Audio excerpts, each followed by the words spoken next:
So the recommended motion is to approve amending the agenda to include swearing in re-elected board members. All right, you've heard the superintendent's recommendation. Is there a motion to approve? Is there Make a motion to there a approve, Madam second? Chair. Second. All right, all in favor of amending the agenda indicate by saying aye. Aye. Aye. All Aye. right, motion carries. So then the next thing is swearing in ceremony.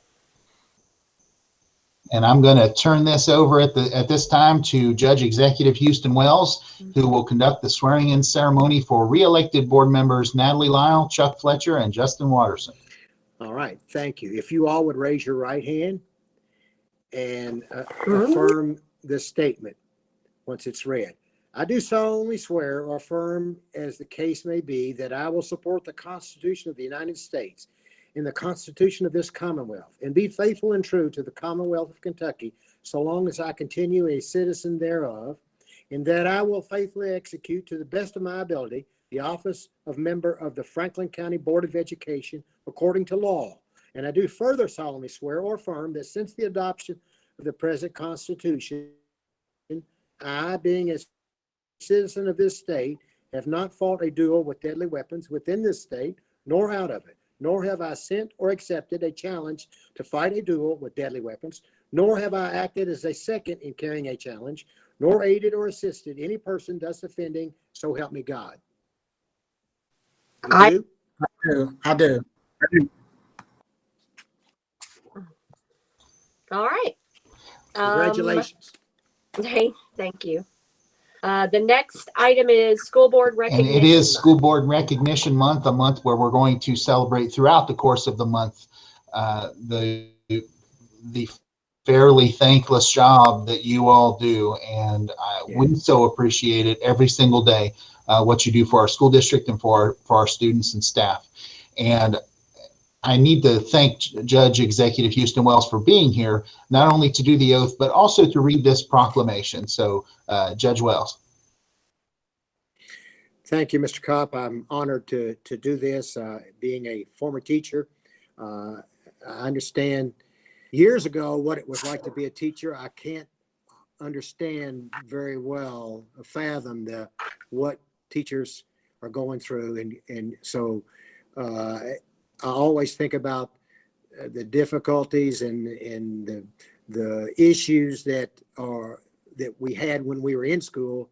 And I can imagine how much they're magnified now as when we're doing virtual schooling. So God bless our teachers, and God bless you all for what you do to help education in our community. And with that being said, I'd like to read this proclamation. This is a proclamation by the county judge of Franklin County to all whom these presents shall come. Whereas our community values a quality education as a vital step along the pathway to success for our children. And whereas Chuck Fletcher, Belinda Henson, Natalie Lyle, Larry Perkins, and Justin Watterson contribute greatly to this community through their service to the Franklin County Board of Education. And whereas these decision makers are responsible for maintaining strong, effective budgetary oversight, high standards for employment, and a safe, well-managed set of school facilities. And whereas these board members are serving our community with integrity, honor, and a commitment to our children's futures. Now, therefore, be it resolved that I, Houston Wells, Franklin County Judge Executive, do hereby proclaim the month of January 2021 throughout this community as School Board Member Recognition Month, and urge all citizens to honor Chuck Fletcher, Belinda Henson, Natalie Lyle, Larry Perkins, and Justin Watterson for their services. Congratulations, and God bless you for what you do. Thank you so much for allowing me this is quite an honor to do this. And Mr. Kopp, I will have this brought to your office tomorrow, the signed documents. Perfect. Thank you so much, Judge Executive Wells. And again, board members, we're going to do many different things throughout this month to honor you. And this is just the first of many of those. So again, thank you so much for what you do for us. Thanks, everybody. God bless. Thank you. Thank you. Thank you. Good to see you. Good to see you, Judge. Yes, sir, Abraham. Good to see you, sir. Goodness. All right. I'll see you on the You circuit. got it. the next item is election of officers. So as superintendent, I will conduct the election of officers for 2021. I would like to open nominations for chairperson. I'd like to nominate Natalie. I think she's done a wonderful job. And I think she has led us really well. So Fantastic. Is there a second? I second the nomination. Okay. Are there any other nominations at this time? May I have a motion to close the nominations? So move. Motion. And is there a second? second. Okay, great. If there are no other nominations, let's see. All in favor of closing the nominations and electing Natalie Lyle as chairperson, please indicate by saying aye. Aye. Aye. Any opposed? All right, the motion is approved. Congratulations, Ms. Thank you. Lyle, Ms. Lyle, and I will echo the words of Ms. Henson. You have done a fantastic job as chairperson of the board, so thank you. Thank you. I would now like to open nominations for vice chairperson.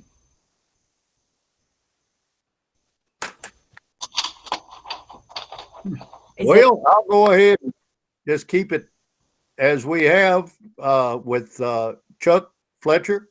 Okay, There's nobody Larry. else in. Larry has nominated Chuck Fletcher. Is there a second? Second. Second. Okay, we got a second. Are there any other nominations? I believe Justin seconded it, and I think Belinda did as well. So whoever wants that one. Okay. I'll let Kristen do it. That's Okay. fine. If not, may I have a motion to close the nominations? So moved. That's moved by Natalie. Is there a second? Second. All right, Belinda on the second there. If no other nominations, all in favor of closing the nominations and electing Chuck Fletcher as vice chairperson, please indicate by saying aye. Aye. All right. All right. Well, I had to hesitate a little bit. congratulations, Mr. Fletcher. And again, similarly to the comments with Ms. Nile, you've done a fantastic job as vice chairperson. Thank you for your service. Thank you. May I have a motion to nominate Rebecca Roberts as board secretary and Shane Smith as board treasurer? I'll So make a moved. motion. Okay, so that could be one of any of them. So I think I heard Natalie first. Is there a second? Second. Second. Larry on the second. Let's see. All in favor of Rebecca Roberts as board secretary and Shane Smith as board treasurer, please indicate by saying aye. Aye. Any opposed? All right, the motion is approved. Thank you all so very much. All right. Do we have any public comments? I don't think we have any. Nope. Okay, then let's move on to new business. CDIP review. Yes, we have Mr. Jim Masters, Dr. Jim Masters, excuse me, with us to review the 2020-2021 Comprehensive District Improvement Plan. Board policy does require annual review and comments. So Dr. Masters, you can take it away. All right. Thank you. It's good to see everybody. And believe it or not, I'm actually excited to talk about the CDIP. And part of that is because when I reflect back on the last few years that we've created a CDIP and the activities that we've placed in them, we've done an excellent job of following through and completing those activities. And because of the fidelity of that work, we're starting to see some very positive results. So to make things more efficient in our review of the current CDIP, tonight, I will combine proficiency, growth, and gap and discuss the big picture as well as the big ticket items geared toward helping our students. And of course, feel free to ask any questions as we go through. I want to start with the curriculum instruction and assessment side of our work in regards to the activities. Charla leads the CIA team. She's done an amazing job of ensuring that our schools as well as district is collaborating together in regards to curriculum instruction and assessment. For example, a few years ago, we didn't even have curriculum maps. And now we do. And I'm also proud to say that we made a promise to each other that the maps wouldn't be something that just sat on a shelf, and they haven't been. We've continually provided and received feedback on the maps. We've used small group of teachers, whole staff, deans, coaches, principals, and in fact, I think our last revision or refinement of the curriculum maps took place last May, and we'll continue to do that as we move forward. Now, what that means for our district, and more importantly for our teachers and our kids, is in stealing the words from Marzano, we have a guaranteed and viable curriculum. It simply means that no matter which school our kids go to or which teacher he or she has, they're all exposed to the same standards-based learning. What ties into our curriculum maps is the assessment component as well as the instructional component. So when we look at our assessments, Kim's worked very hard to create a balanced approach to our assessments.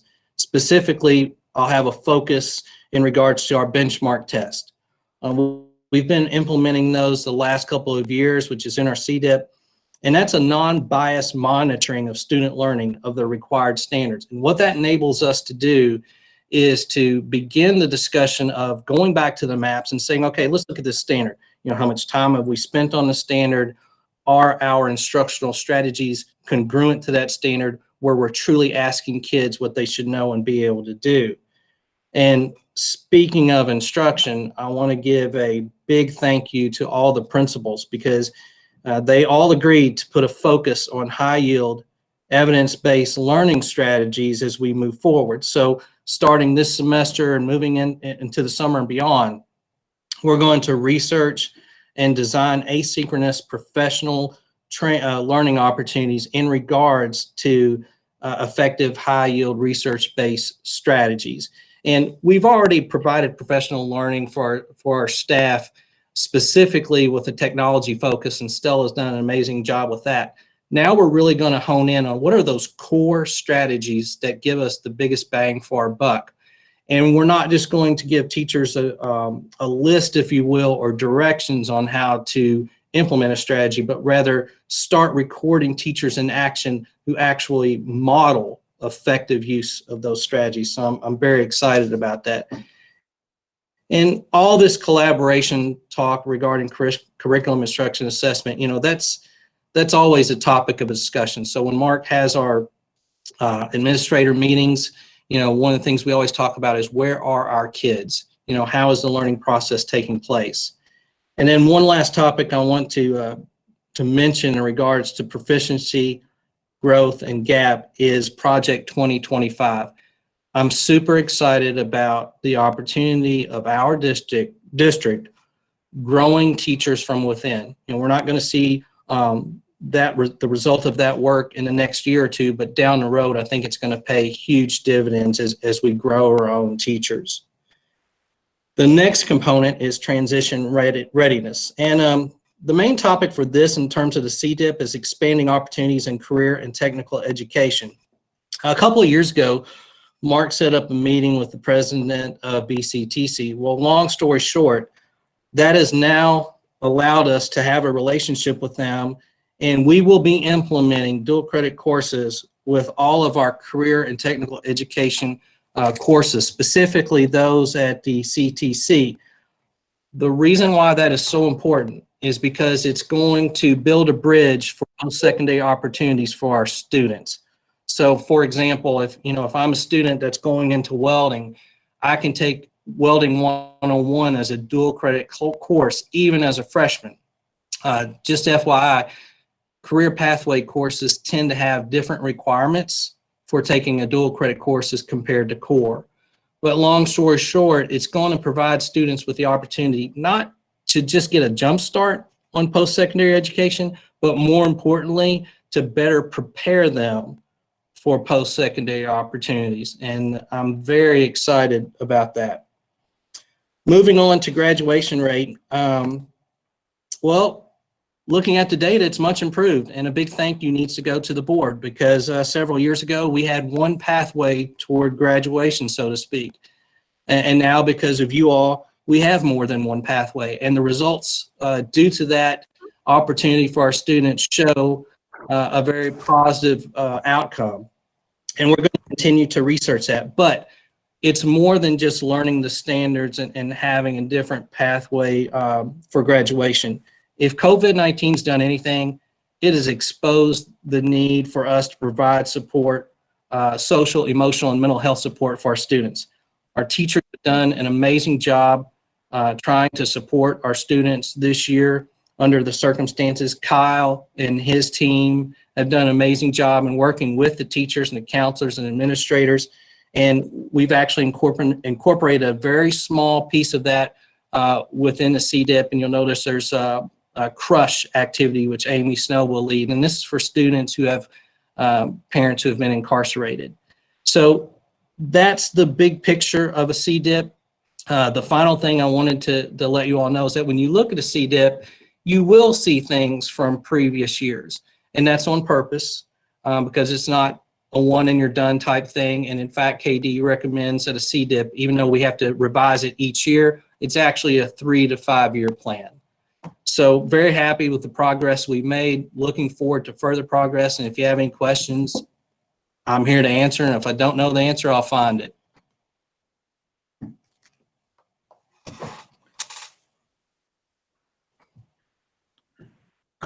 Dr. Masters, this is, can you hear me? Yes, sir. There are two pathways that you just talked about. One is graduation and the other one is career pathway. Where are we on the career pathway? Are we still looking at giving certifications? We had talked about that when I first got on the board. Where are we on that now? Are we starting at elementary, moving all the way up? What's the direction we're going using the CDIP? Sure. So when you look at career pathway education, you know, it goes beyond just offering courses within a set career pathway. Oh, So for example, with the elementary level, we've actually got, and I can share this with the board, but we actually have things going on fifth grade and above. Now, we do have the grade 8, which our teachers, unfortunately, COVID-19 has interfered with this. But the grade 8 is something that is implemented in all classrooms, K through 12, which is a reminder of the work ethics standards that all students need to be aware of. And then as you move into fifth grade, that's when they begin to do trips and things of that nature. They do the reality store, moving into middle school, the ILP. And then as you start moving toward high school, that's when you get into the coursework. Mm-hmm.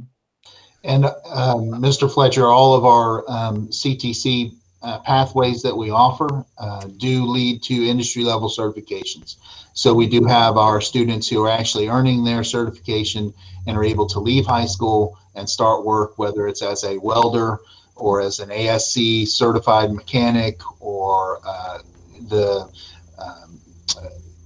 nursing certification.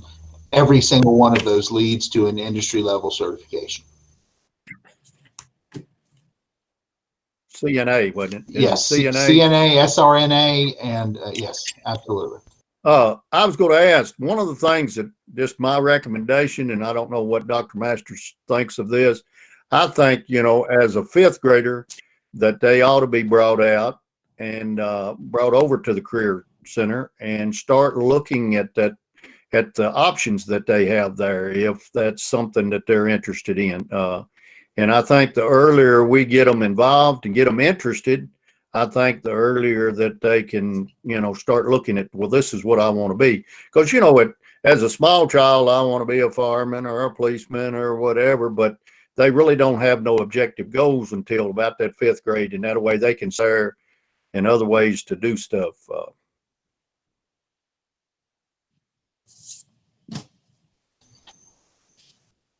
No, I agree. I mean, you can never start too young in regards to exposing to students to the various careers that are out there. And of course, it's continually changing too, especially with technology. Any other questions for Dr. Masters? Hey, Jim, Well, Dr. can I Masters, ask Yep. a I'm quick sorry, go ahead. question? Jim, is Sure. there a lot of opportunities in there for parent involvement? with the C dip. Yes. For Yes, but it's district-wide. not, but it is, but it's not written in there. It's just assumed that parents have the opportunity to participate in those things. So for example, I mean, if you're looking from the curriculum side of things, you know, we have organizations, of course, Chuck knows this, with Kiwanis and parents, for example, coming into our elementary classrooms and reading to our students, which again, COVID-19's obviously put the brakes on. But my point is, it's not specifically written in there, Belinda, but yes, but I'm glad you brought that up. Maybe that's something we need to do in the future. Well, I think studies show that some of the barriers to parent involvement is they don't feel welcome in the schools and they've not been formally invited and there's not anything particular for them to do. I mean, everybody can come in and read and be a room parent or whatever where they help hang up bulletin boards and things, but there's so much more to that than that. It's helping their kids at home, and I would just like to see more in specific parent involvement, things that parents can do at home. I mean, we know middle school and high school, they're not going to do it, but that elementary is cool. I agree, Belinda. I think we should also look to the school comprehensive improvement plans for specific examples of parent engagement activities, that intentional mentioning, and we can adapt our district plan to do that, but we might see more of that. You probably will, Charlotte, see more on a school level, but I think it has to come from the top for I agree. to actually see that it truly is important. I agree. So, Jim, we can take a look on where that would fit in and how, you know, with our GAP kids, the intentional phone calls we're making and setting up of meetings to discuss how our students might be struggling in the virtual world. We could list those kinds of ways that we're trying to engage our parents currently. So we can do that, Belinda. Okay, thanks, Charlotte. Sounds great. I wanted to thank Dr. Masters for the presentation. I want to thank Charlotte and her whole instructional team. They've just done a phenomenal job. Kyle and your team as well. We're very proud of the progress that we're making, and we're very proud that this comprehensive district improvement plan, as Jim said, it's a multi-year plan, and we're seeing great progress. So thank you to everyone.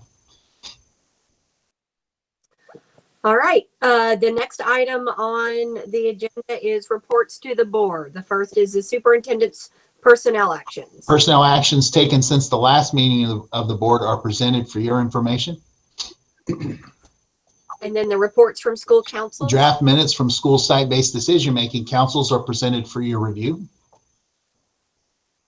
And then the superintendent report. A couple things on the superintendent report today. I'll be fairly brief, but we did receive an email right before New Year's from Wayne Young. He's like the chief attorney, for lack of a better way of saying it, for the Kentucky Association of School Administrators. And he wanted to remind everyone that the legislation that the federal government passed right before New Year's, I'm just going to read from his email. I wanted to make you aware of this. The recently passed stimulus legislation from Congress did not extend the paid leave provisions that were part of the FFCRA legislation last spring. Those provisions expired on December 31st. Thus, there is now no requirement to provide the 10 days of additional paid sick leave for COVID-related circumstances, and there is no more expanded FMLA leave. At this point, employees wishing to have paid leave must use either their personal accumulated sick leave or must be granted emergency days under the conditions set by you and your board. Now, I'll say from our perspective, the board, you all passed the resolution that will still provide that emergency leave, those 10 days through the end of the school year. That's what the current resolution states. So at this time, I do not want to make a recommendation for you to rescind that resolution. We're going to do a cost analysis of it. But, you know, one thing we're looking at is, because we've been out and virtual for the first half of the school year, we have saved a tremendous amount of money that we normally would have used towards substitute teachers. So I'm going to work with Shane and the finance department to determine what that impact could be, knowing that we have already saved quite a bit of money without having to pay subs. So as of right now, I have no recommendation to make for you on this other than let's continue doing what we're doing for now. And at the next meeting, I'll bring back some financial information that if any of you have questions or if you want to revisit that resolution, you could always do so. I've got Ms. Adkins on the call as well. Holly, is there anything you'd like to add to that?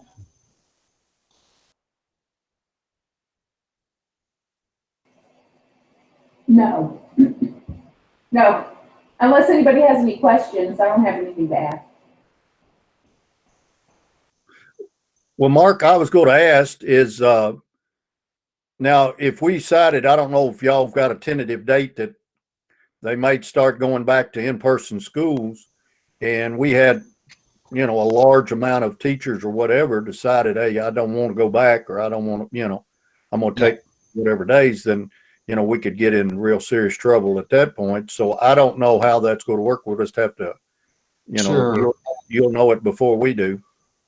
Well, and that's something that Holly and I have spoken about, and I'm going to talk about the potential for a return to in-person in just a minute. But looking at how the resolution is worded currently, it does provide those extra 10 days of leave. You know, the hope is that there wouldn't be an inordinate amount of people that would get sick or would have to have, there would be contact tracing that would pull them out of being able to do their job. However, if that were to be the case, that's something we could always adjust. And very simply put, if we had a very large percentage of our teaching staff that were to, you know, be sick or to be contact traced, it would probably require us to look at doing virtual at that point, simply because, and Holly is still on the line, we do not have a very large number of substitute teachers. That's one thing that is really across the state. Yeah, all across the state, it's every school district is really dealing. We're doing everything we can to hire them and to, you know, to ensure that we have the numbers. And it's just it's a statewide, it's probably a nationwide issue to be perfectly honest about it. So those are always things that we're going to have to keep in the back of our minds when we make any decision moving forward, is will we have enough subs if we get in a situation, and if we get into a situation like that, we would have to look at going back to a virtual type situation. I can speak a little bit more about the potential to in-person return. What we're going for these next 2 weeks, starting tomorrow, we're going to be virtual, and that will finish up the first semester. That will get us through January the 15th, that Friday.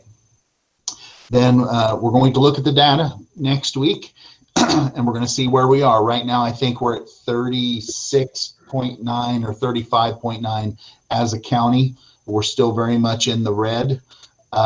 If we are able to come back to some form of in-person instruction, if the numbers go down a little bit, we would be looking at, with the way that the governor's recommendations have worked out, and with them now being having the force of law, we would have to look at doing a hybrid situation for all of our students. If we're in orange or red. If we get into yellow, then it becomes a little bit of a different situation. We still have to abide by all of the requirements, but it's magnified when you're in orange or red. Every piece of the guidance document from the Department of Public Health we would have to adhere to, and that includes social distancing of at least 6 feet. And at our elementary schools, where we've tried to avoid having to do a hybrid type of a situation, we would have to do one in that case, just because we could not keep the number of students that we're going to have 6 feet apart or further. So it would look very similar to the middle and high school model, where we would have students coming in on group A would come on Monday and Tuesday. Wednesday would be a full virtual day, and then Group B would come on Thursday and Friday. That would be for elementary, middle, and high. And again, we're going to be sharing information later this week, and we're going to be talking with our schools and our staffs through the schools to make determinations for if parents want to continue with a virtual option. Everyone will still have that virtual option, or if we're able to come back to in person, would our parents want to do that for the third 9 weeks? So we're going to be sending that information out this week. We're going to look at the data next week. We're hopeful that numbers will come down, but the trending data right now is we're seeing a little bit of a spike again. Our positivity rate as a state's over 11%. The incidence rate average over the state is now at 62 point something. Seeing that, you know, we're at about 36 as a district, we're well below what the average is at the state. But when the average gets that high at the state, that's pretty concerning. But long story short, we're going to analyze the data next week. The hope is that potentially on January 19th, we could have some form of in-person. But if the numbers are still extraordinarily high, we're obviously going to have to, again, always put safety first. And glad to answer any questions if any of you all have any right now. Mr. Kopp, I noticed that the Kentucky Athletic Association has allowed the basketball programs to start now. What's the process for attendance to those games?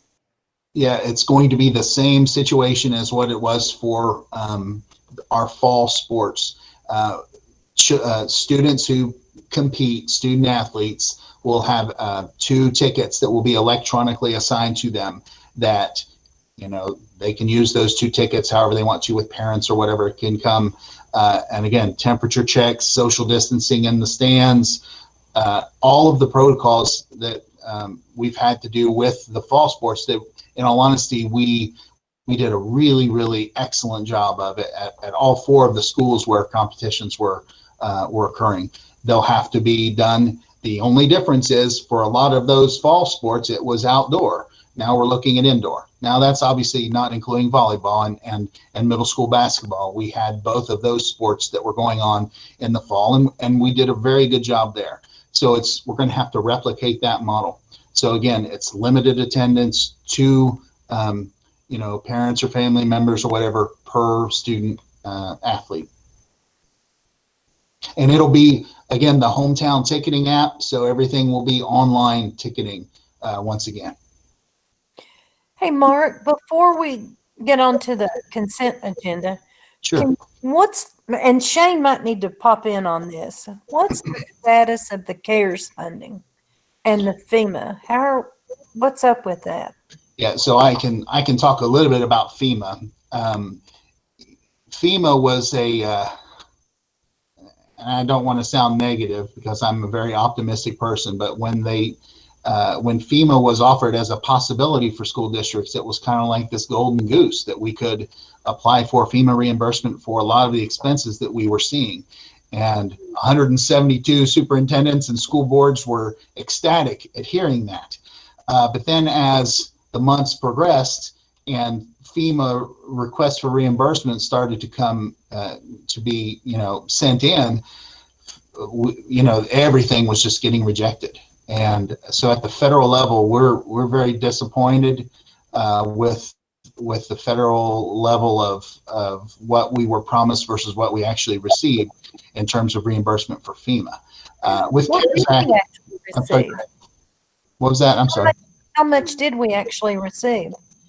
Shane, did we get any FEMA reimbursement at all? No, we did not.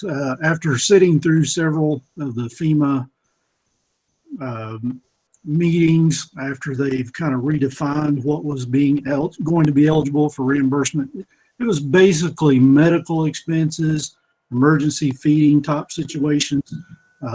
So essentially, very little of anything that we have spent money on in the past year would be eligible for a reimbursement after sitting through all the meetings. So there were a lot of folks, as Mr. Kopp mentioned, very disappointed Robin Kinney at KDE, among others in the leadership, voiced their displeasure with sort of the change in tone, because as he said, way back in March, we were being told, basically whatever we needed to spend the money on was going to be reimbursable, and then it turned out almost nothing is reimbursable. So we haven't even filed for anything because I think the time spent trying, and that's the rest of the story. You have to have documentation of everything, what everything was used for, who used it. I sent Brad McKinney because we were talking about potentially at one time getting reimbursed for the delivery of the meals that we were dropping off. And they were asking for the bus model, the horsepowers, the drivers' names, the dates that, so at some point it would cost more to gather all that information and it's worth to get reimbursed. So we didn't make any request to be reimbursed by FEMA. That's correct. We have not yet. And we're, at this point with when we learned that information, we're incredibly thankful, being positive with the CARES Act funds, which was the initial, the allotment of approximately $1 million that we received. And that's been a godsend for us, frankly. We were able to purchase technology to ensure that every single student in our district had access to a Chromebook. We were able to purchase all of the PPE necessary to, if and when we are able to bring our kids back in on a more permanent basis. And even the ones that are coming in now in small groups are able to use that PPE. We have hand sanitizing stations everywhere. We've got all of the stuff, so to speak, that we need to ensure that we have a clean, safe, healthy environment. So that in that regard, that was extraordinarily helpful. But every superintendent has been complaining about this, and in all honesty, Belinda, I'm not sure if I couldn't put a number on it, but it's very few districts that have even applied for any FEMA reimbursement because of what we were told. Initially, you would think with what they said that, this is going to be an easy process. They're going to help us, but it became just a nightmare, not just logistically, but also just with them saying no to everything. Well, have you spoken to other districts Yes. about if they had the same? Yes, and Shane has as well. Shane, you can address that pretty well, speaking with some of the other finance folks from other districts and their frustrations. Well, going back to the CARES, how much do we have left in that? Have we been able to utilize that, or? Shane, you want to talk about that? Yeah, absolutely. We've exhausted somewhere in the neighborhood of $600,000 to $700,000 of the essentially $1 million is what our portion after we allocated out to the private schools. I've actually asked Mr. Kopp and some of the others to slow down on the spending of that because we do have some significant reoccurring costs with the hotspots that will need to be covered through that. So we're not spending a lot of money out of that.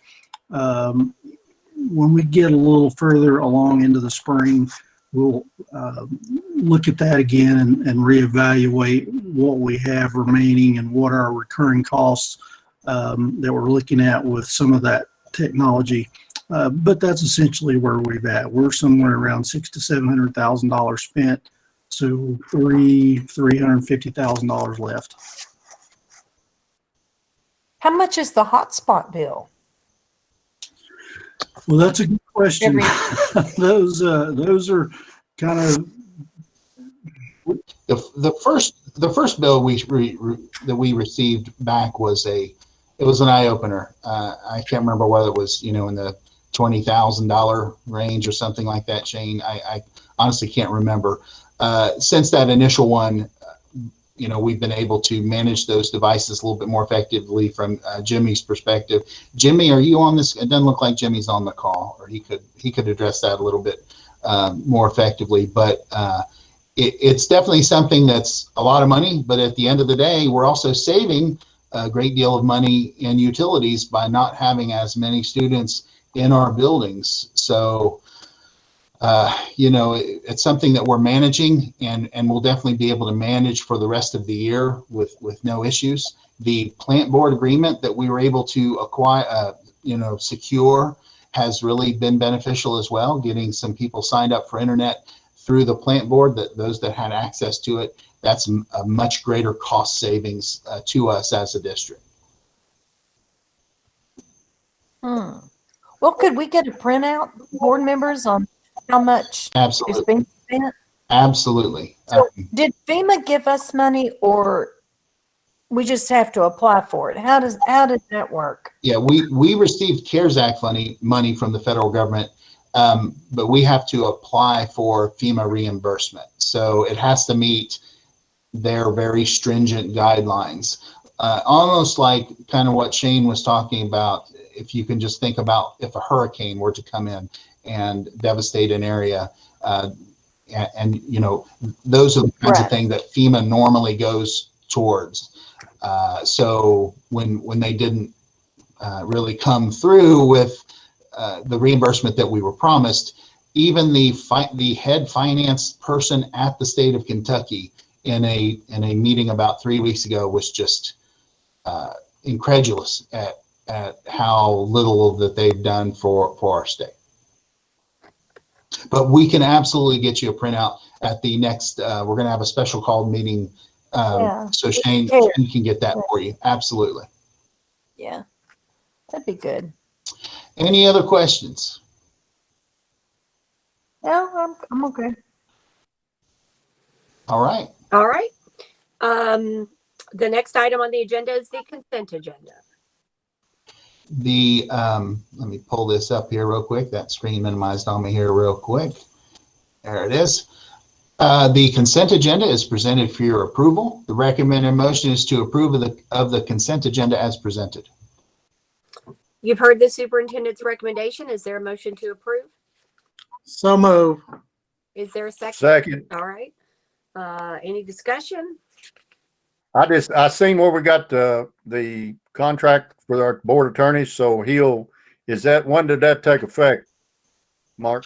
Yeah, you've already approved him. So he could, and actually has been working for us right now, but this is just the formal contract agreement with him. So, Okay. I didn't know when that new contract took off. yeah, immediately. So, Okay. All right. All in favor indicate by saying aye. Aye. Any opposed? All right. Motion carries. Carried, I guess. Is there a motion to adjourn? Madam Chair, I make a motion to adjourn. All right. Is there a I'll take the motion. okay. Second. Chuck, second. All right. All in favor of adjourning, please indicate by saying aye. Aye. Aye. All right. Natalie, you gonna have to quit eating. You made me hungry. Me